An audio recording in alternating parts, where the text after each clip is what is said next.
Isang araw, umuwi ang isang batang lalaki mula sa paaralan. Inabot niya sa kanyang ina ang isang nakatiklop na papel at sinabi, "Nanay, ibinigay po ito ng guro ko at sabi niya, ikaw lang daw ang dapat magbasa nito." Binuksan ng ina ang liham. Tahimik niya itong binasa at hindi nagtagal ay napuno ng luha ang kanyang mga mata. Tinanong ng bata, "Nanay, bakit ka umiyak? Ano po ang nakasulat?" Ngumiti ang ina at mahinahong sumagot. "Sabi ng guro mo, napakatalino mo raw.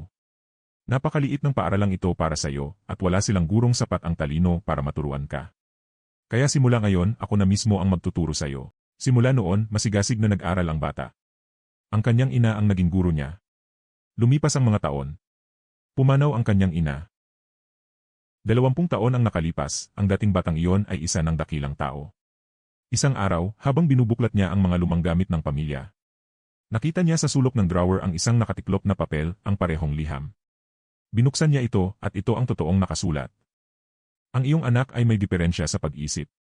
Mabagal siyang matuto. Hindi malinaw ang kanyang pag-isip. Huwag mo na siyang papasukin sa paaralan." Napahagulgol siya ng matagal. Pagkatapos, isinulat niya sa kanyang diary. Si Thomas Alva Edison ay minsang tinawag na batang may problema sa pag-isip. Ngunit dahil sa isang dakilang ina, siya ay naging henyo ng kanyang panahon. Dahil minsan, ang kailangan mo lang ay isang taong naniniwala sa iyo.